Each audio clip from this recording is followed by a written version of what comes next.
There has been an overwhelming amount of talk recently in every industry under the sun, and distribution is no exception, about returning to normal and embracing a post-pandemic mindset.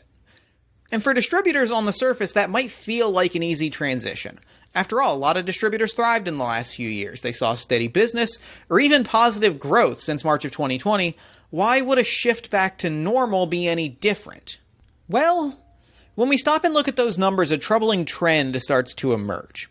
For instance, how much of that business was spurred on by necessity, by disrupted supply chains and inflationary pricing? How much instability were customers willing to accept? How many fluctuations in price, changes in delivery timelines, hiccups in communication, because of the extenuating market conditions brought on by COVID? And how much strain did the pandemic put on relationships between distributors and their customers, all of which trickles down right onto the shoulders of account managers and sales reps? And that's not even addressing the very real COVID-related market complications and supply chain disruptions businesses are still very much dealing with. The reality is distributors, even the ones that were really successful over the past 2 years, find themselves in a precarious position, one that puts tremendous burden onto account managers and sales reps. This is very much a moment when relationships are put to the test, and that means businesses need more effective communication and better inventory management to maintain those customer relationships through whatever transitional periods are going to come. And that means that the need for effective digital tools that can facilitate all of that has never been more pressing.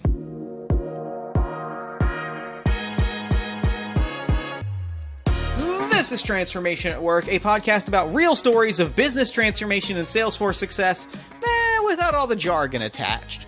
The show is brought to you by Jarrett, a summit-level Salesforce consulting and implementation partner and solutions provider, and I am Jeff Stormer, your host as always. This episode, we're talking about how digital tools can help businesses in distribution navigate market shifts brought on by the pandemic and maintain stellar relationships long after things have shifted back to normal, whatever normal is going to look like. Our guest is Nick Holbik-Sue, Jarrett's Director of Distribution. In his 13 plus years in distribution, Nick has pretty much done it all. He's driven a truck, he's worked in a warehouse, he's managed distribution, and he's acted as manager of new technology for a large plumbing and HVAC company. It was there where he saw really firsthand what digital tools could offer in terms of automation, in terms of relationship management, in terms of better communication, and how it allowed that business to navigate uncertain times and really focus on what matters, which is the relationship with the customer. All things told, there is not a better person that I could think of for this conversation. We begin our discussion by breaking down exactly what the past 2 years have looked like for businesses in distribution. You saw the shifting timelines as supply chain sort of jittered and jolted and stopped and started. And so a lot of distributors were scrambling to adjust to the changes where they were used to having a timeline that they could meet in terms of delivering products to different customers, delivering products at a specific time. And now they couldn't make those promises anymore. So they were adjusting to the shifting supply chain. There was also a huge increase in communication, both up and down the supply chain. So as you can imagine, when those timelines are shifting, a lot of distributors are coordinating between manufacturers with themselves and coordinating with their customers. Here's a great example. You have a contractor who's building a home and they're expecting to get roofing material on a specific day. It doesn't show up that day.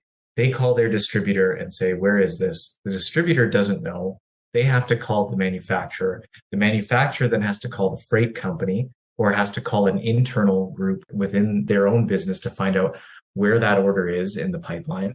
And then that has to be communicated all the way back up to the end customer.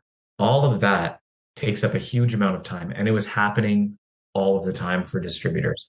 That's a really excellent point. And the thing that pops into my head, the thing that's hitting me hearing you say that is, distributors were dealing with this on top of the very real communication challenges that we were all dealing with in that moment in March of 2020, in that early days of the pandemic, where all of communication changed, right? Like suddenly the desk phone numbers that you had don't get to the people anymore, and the points of contact that you thought you had aren't the right people anymore. They've changed in that week.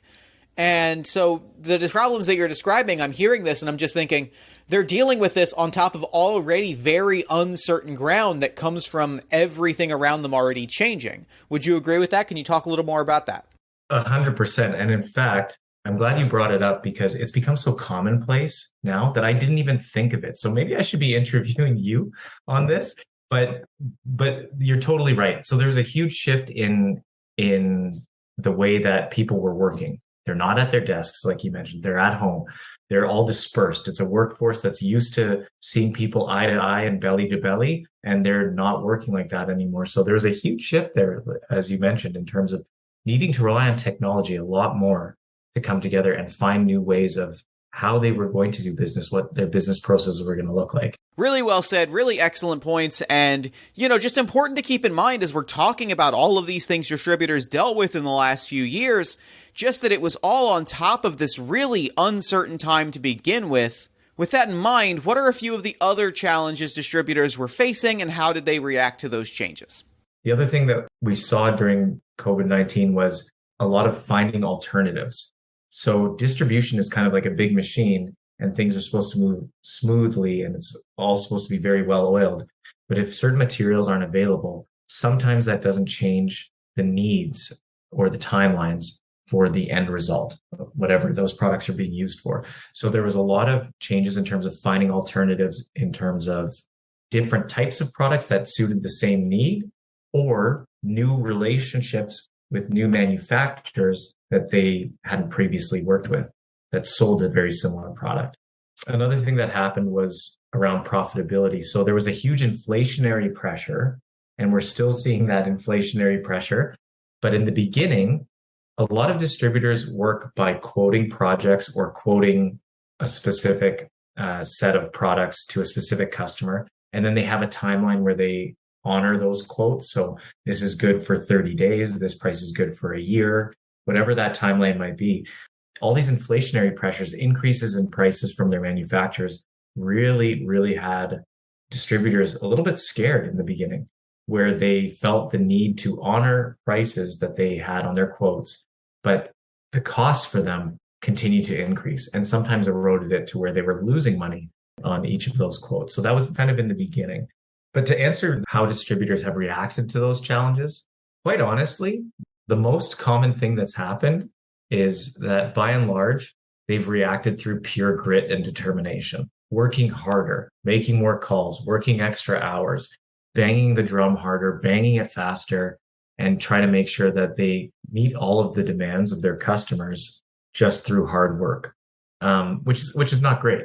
It actually causes a lot of burnout.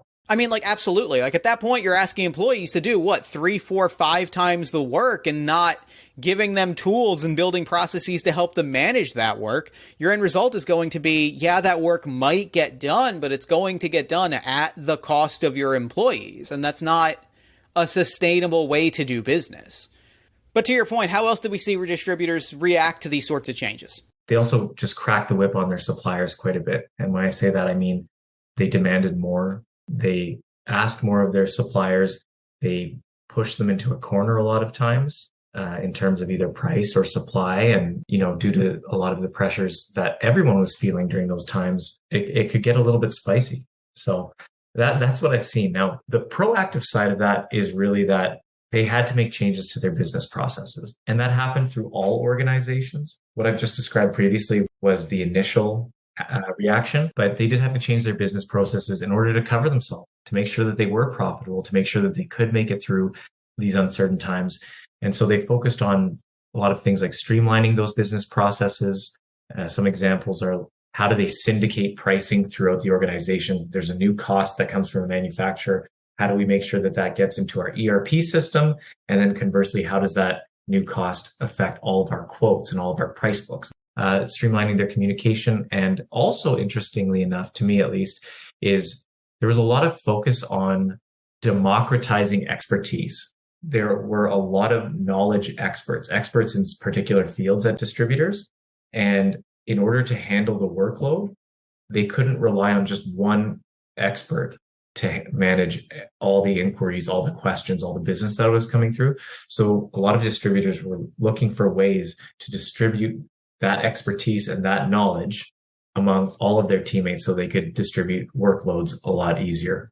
Now, thinking further about, how the landscape changed in the last few years, a lot of distributors saw really steady business or even positive growth throughout the last few years, despite those challenges. As businesses start to go back to normal, has that momentum changed, and how has that change looked like, and how is that impacting distributors? Yeah, that's a big question. And I probably have an unpopular opinion about this, but that is exactly what we are here for. You are in the hot seat, and I want you to drop that mic and not look back. I am. I'll just go for it. Yeah, distributors and many other businesses, I think they fell into two camps. Either they had a fantastic past 2 years, or they're out of business. I think it's one or the other. And for those that are in the camp of having a fantastic past 2 years, I can't help but say that was really helped out by a lot of external factors, despite the fact that there was a lot of sales leadership that were patting themselves on the back for really making it through these adverse times and overcoming and actually doing even better. That's a great narrative for them, but most distributors were cushioned by pent-up demand when there was that initial stop, and also inflationary pressures pumping up their sales numbers. I mean, a lot of people think about, one of the most common ones was lumber, which went up like 400%. So if you can imagine, I mean, there were a lot of other types of products that went up 40%, 80%, 100%, 200% in their cost. And distributors basically work on margin. So they take their cost, they put a margin on it, and they sell it for that. If the demand is still there, well, taking lumber as an example, it'd be pretty easy for a sales executive at a distribution company who sells lumber to double, triple, or quadruple their sales if the demand is still there and the costs have gone up. They haven't actually increased the true volume of their sales, but it shows really well on paper. And, hearing about those numbers and thinking about that, I can imagine that it would be easy to fall into the trap of thinking, hey, numbers are up, we don't got to do anything, everything's going great, no effort needed on our part, and to just kind of accidentally overlook the fact that your employees are overworking themselves, your customers aren't super happy. I imagine those numbers can give you the kind of illusion of resiliency when it's not necessarily there. Would you agree with that? I think that's the first part, unfortunately. Now, of course, there are definite companies that thrived and did truly make a difference for the better for their business, but a lot of the increase I see is that part that I just explained.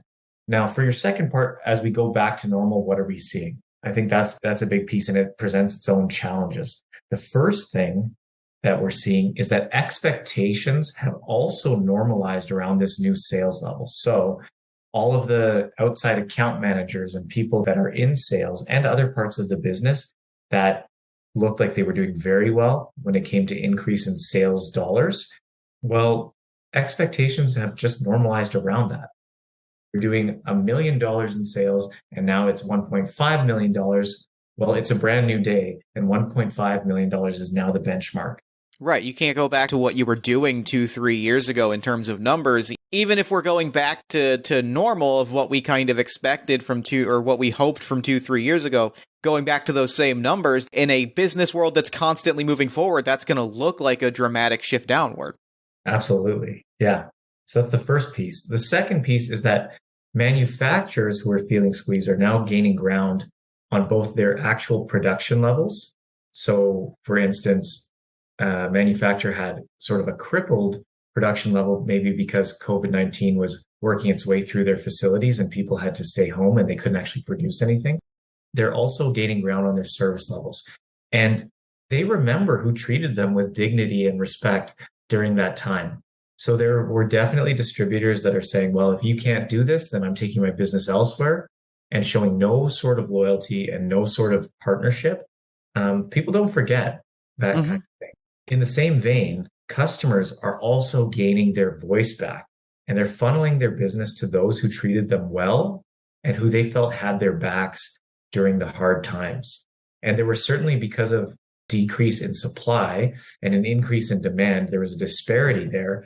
And oftentimes, if a distributor wasn't really taking a strategic approach to that time period, they essentially just turn their backs on customers saying, we don't have time to do this for you. We don't have time to work with you. And that also doesn't get forgotten. I think back to something that you said in our last recording, which really stuck with me, which was relationships are made in hard times. And what are the last 2 years, if not hard times? And so the businesses that kind of have spent the last 2 years kind of shrugging and accepting the uncertainty, customers aren't going to forget that. And they aren't going to forget the businesses that did the opposite and really emphasize that relationship and put the tools and processes in place to make sure that they could manage that relationship to the best of their ability, even in spite of all of that uncertainty. Would you agree with that? Yeah, and I would modify what you said and not necessarily say that's when those relationships are formed, but to say that's when they're really hardened. Mm. When the going gets tough, that's when people really see the true colors of the people around them and determine what that person or what that organization means to them and what they can rely on from that organization being a distributor in times that aren't ideal. So there you have it. There's the situation that distributors find themselves in. The last 2 years have been a real testing ground. A lot of customer relationships are, let's not mince words, in jeopardy. And for businesses that did not put in place the right tools and processes to manage this shifting workload, a lot of those businesses have paid the price in terms of employee burnout and strained customer loyalty. So what can be done? Well, let's look at the other side of the coin, because there are businesses that came out of the last 2 years stronger, with better customer retention, and the kinds of reputations that will allow them to sail through whatever transitional periods come with their customers alongside them.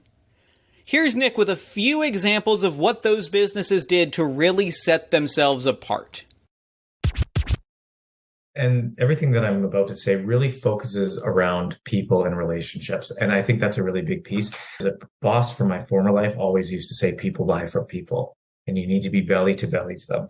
So I'm a little bit biased there, but here are some of the things that successful distributors did during the pandemic to position themselves well for this rebound. Number one is just starting from the very beginning of the supply chain, at least from a distributor standpoint, they really focused on partnering with key suppliers or manufacturers and showed loyalty by not jumping ship easily.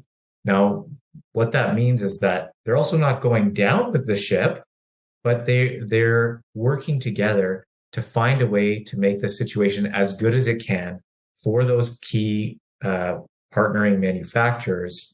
And if they have to funnel some of their business elsewhere just to make sure that they're making ends meet from the rest of their business, they'll do that. But what they're not doing is saying, you can't provide for me what I need, I'm just going somewhere else. The second thing that those distributors did was prioritize their key accounts. They proactively met with key accounts. They built plans around how to soften those tugs of a broken supply chain, as in what work do you have coming up? What do you expect the needs you'll have for the products that we sell are? And how do we make sure that we keep that product there for you when you need it in order to make sure that your business is prioritized within our operations as much as possible? And so an element of that is they really triaged and prioritized the supply needs of their main customers and then dealt with the rest later. Whereas in the past, because there's essentially, from a distribution standpoint, almost unlimited supply of products. As long as they can sell it, they can buy it. So that flows there. They really had to focus on their main customers, who they knew they could grow with, who they knew would still be there at the end of this, who they knew would be good partners afterwards, and made sure that those people felt taken care of and dealt with the rest as they could. This is a really great point by Nick that really underlines the importance of account managers in distribution and how essential it is that those account managers have digital tools in place to help them facilitate that relationship building process with customers. If you'd like to hear more about that, check out episode 6 of Transformation at Work. Nick has some really incredible insights there as well. All right, let's get back to it. The third part of that, which is also related, is that they protected their inventory from reactive demand.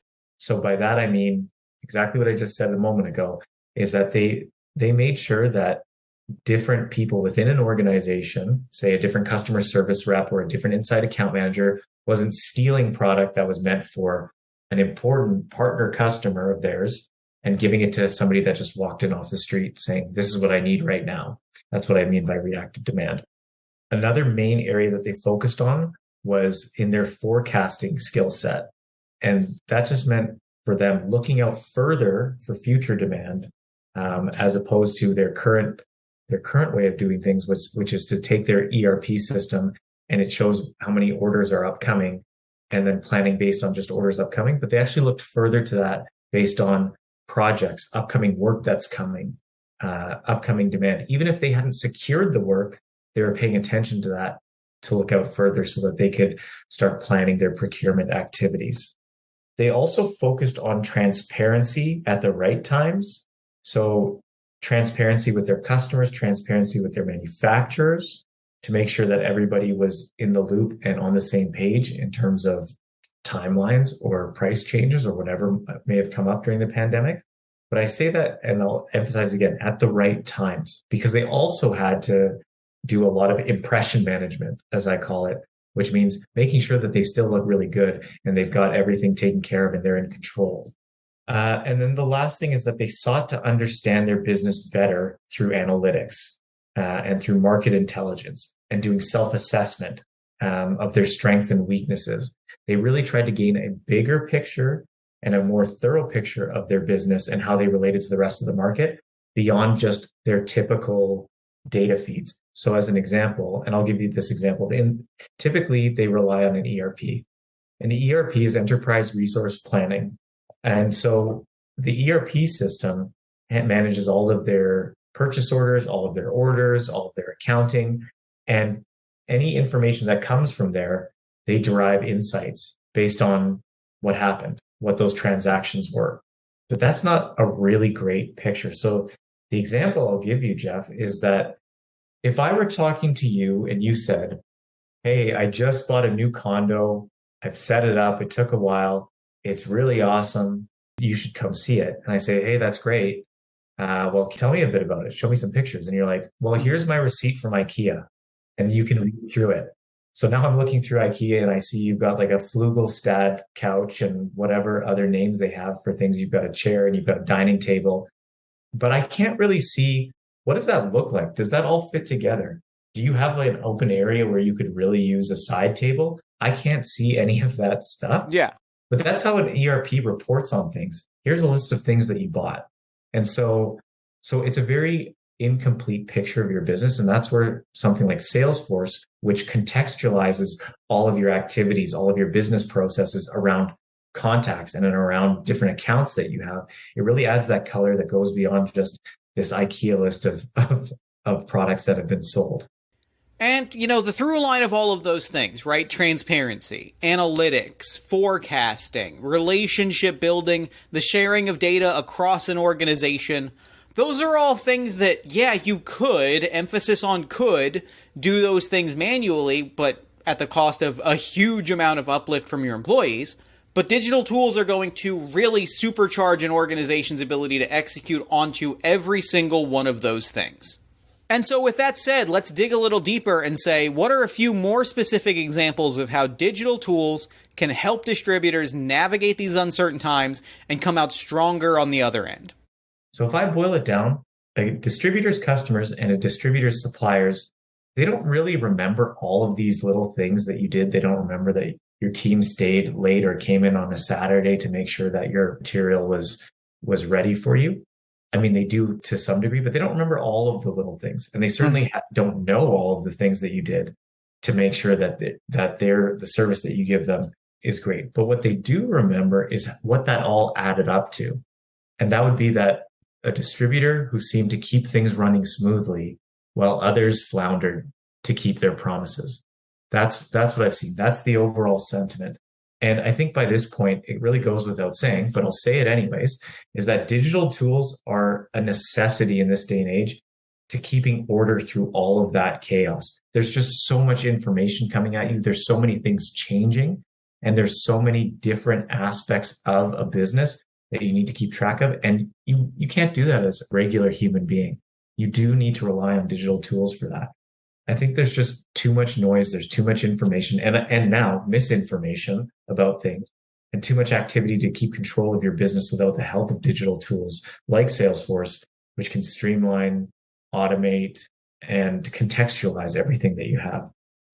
And it can really help. These digital tools can really help by taking all of the data in your organization that's being created, that is there, and bringing it together to give you a more comprehensive picture of your business and really where you need to take action. When it's in silos, or it's in disparate places, or it's in somebody's head, or it's on a sticky note, that's not easy for an organization as a whole to take action.